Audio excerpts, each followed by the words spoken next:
Que signifie la parole en Éphésiens 5,16, racheter le temps?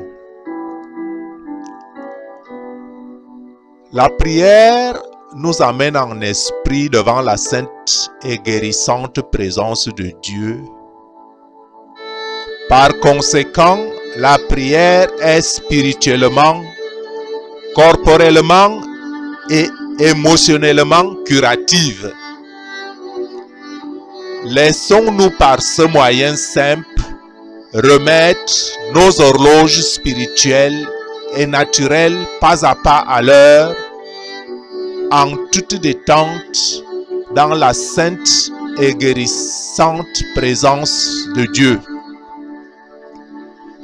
Soyons conscients que la prière est un temps d'intimité avec Dieu qui nous transforme.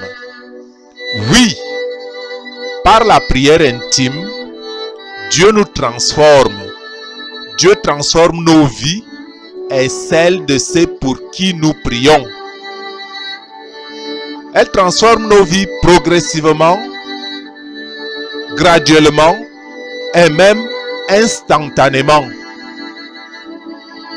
Plus nous mettons le temps dans la prière intime avec Dieu, et plus nous concentrons notre pensée sur lui, mieux la confiance remplace la peur et l'inquiétude.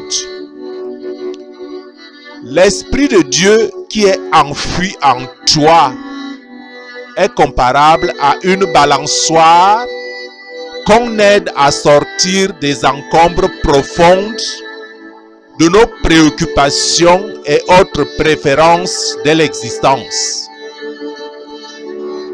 Lorsque la confiance par la prière intime grandit, la peur et l'inquiétude diminuent automatiquement de toi par l'esprit comme l'effet d'une balançoire.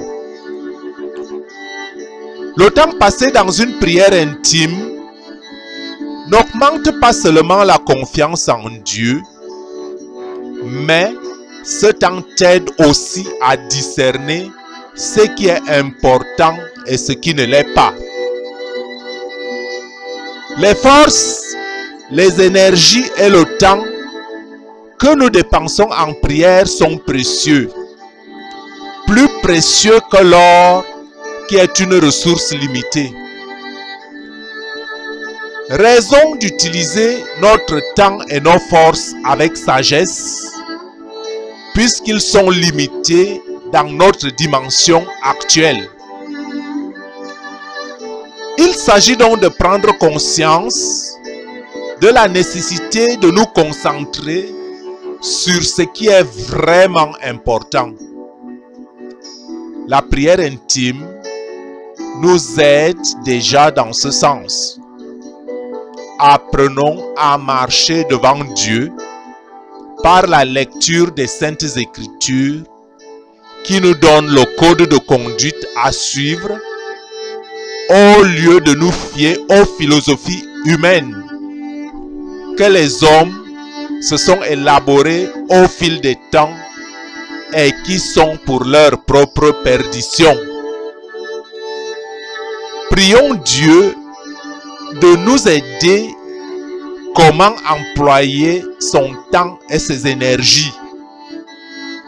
Acceptons la direction de Dieu par sa parole écrite ou inspirée. Soyons attentifs à la voix faible qui est le plus souvent couverte par le brouhaha de ce monde. La parole de Dieu est une lampe à tes pieds et une lumière pour ton sentier. N'est-il pas écrit: réveille-toi, toi qui dors, relève-toi d'entre les morts, spirituellement parlant, et Christ t'éclairera.